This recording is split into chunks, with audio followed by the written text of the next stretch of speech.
പറയുക ചന്ദ്രകാന്തം കഥ ട്വിസ്റ്റോട് ട്വിസ്റ്റ് കേട്ടോ. ഒരു രക്ഷയില്ല. നമ്മുടെ നന്ദയും ഗൗതം ഒന്നിക്കുന്നു, പിന്നെ അവർ വേർപിരിയുന്നു. അതേ പ്രേക്ഷകർ, അതിന് കാരണം ആരാണ്? നമ്മുടെ ക്യാപ്റ്റൻ അഖില.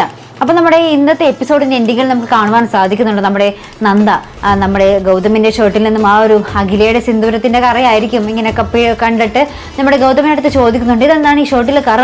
നിങ്ങൾ എൻ്റെ അടുത്ത് നിന്ന് എന്തെങ്കിലും മറയ്ക്കുന്നുണ്ടോ എന്നൊക്കെ ചോദിച്ച് നമ്മുടെ നന്ദ ആകെ ചൂടാവുന്നുണ്ട് നമ്മുടെ ഗൗതമിൻ്റെ അടുത്ത്. പിന്നെ ശേഷം ഇന്നത്തെ പ്രൊമോയിൽ നമുക്ക് കാണുവാൻ സാധിക്കുന്നുണ്ട് നമ്മുടെ ക്യാപ്റ്റൻ അഖില ആ ഒരു വേഷമൊക്കെ മാറി സാരിയൊക്കെ കൊടുത്ത് ഇങ്ങനെ കാട്ടിൽ നിന്ന് ഇറങ്ങുമ്പോൾ നമ്മുടെ ഗൗതമിൻ്റെ മുന്നിലായിരിക്കും ചെന്നപ്പെടുന്നത്. അപ്പോൾ ഗൗതമാണെങ്കിൽ ഈ ഒരു എന്താ പറയുക അഖിലയായിട്ട് പണ്ട് നേരത്തെ കോളേജിൽ ഒരുമിച്ച് പഠിച്ചൊരു ബന്ധം അവർക്കിടയിൽ ഉണ്ടായിരുന്നു. ഇവർ നാല് പേരിൽ ഒരു ഒറ്റ ഗ്യാങ് ആയിരുന്നു ഇവർ. അതിൽ 2 പേരാണ് നമ്മുടെ അഖിലയും ഗൗതവും. അപ്പം ഇങ്ങനെ നമ്മുടെ ഗൗതമിന് ഈ അഖിലയെ കാണുമ്പോൾ ഭയങ്കര സന്തോഷം കേട്ടോ. എത്ര നാൾക്ക് ശേഷമാണ് നമ്മൾ കാണുന്നത്. നമ്മുടെ ആ ഗ്യാങ്ങിൽ 4 പേരായിരുന്നില്ലേ, ബാക്കിയുള്ളവർ എവിടെയെന്നൊക്കെ പറഞ്ഞ് ഇങ്ങനെ ഗൗതം ഇങ്ങനെ വിശേഷങ്ങൾ ചോദിക്കുക.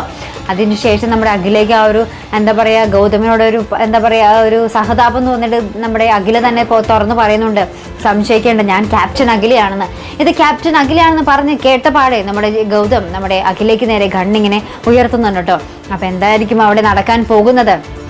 അപ്പം ഇനി എങ്ങനെയായിരിക്കും കഥ മാറിമറിയാൻ പോകുന്നത്? ഇനി നമ്മുടെ ക്യാപ്റ്റൻ അഖിലയുടെ സകല കാര്യങ്ങളും നമ്മുടെ ഗൗതമാണ് നോക്കാൻ പോകുന്നത്. നമ്മൾ ഇതിക്ക് മുമ്പോട്ട് ഒരു പ്രൊമോയിൽ കണ്ടു കാണാം. അപ്പോൾ ഇവരുടെ ഈ 2 പേരുടെയും ഈ ഒരു ബന്ധം നമ്മുടെ നന്ദ എങ്ങനെ ബാധിക്കും? കാത്തിരുന്ന് തന്നെ കാണേണ്ടിയിരിക്കുന്നു പ്രേക്ഷകരെ. അപ്പോൾ ഇതുപോലെ പ്രൊമോ റിവ്യൂസിനും എപ്പിസോഡ് റിവ്യൂസിനും ഒക്കെ നിങ്ങൾ മറക്കാതെ ചാനൽ സബ്സ്ക്രൈബ് ചെയ്യുക. അടുത്തൊരു വീഡിയോയുമായി വരുന്നത് വരയ്ക്കും ഗുഡ് ബൈ.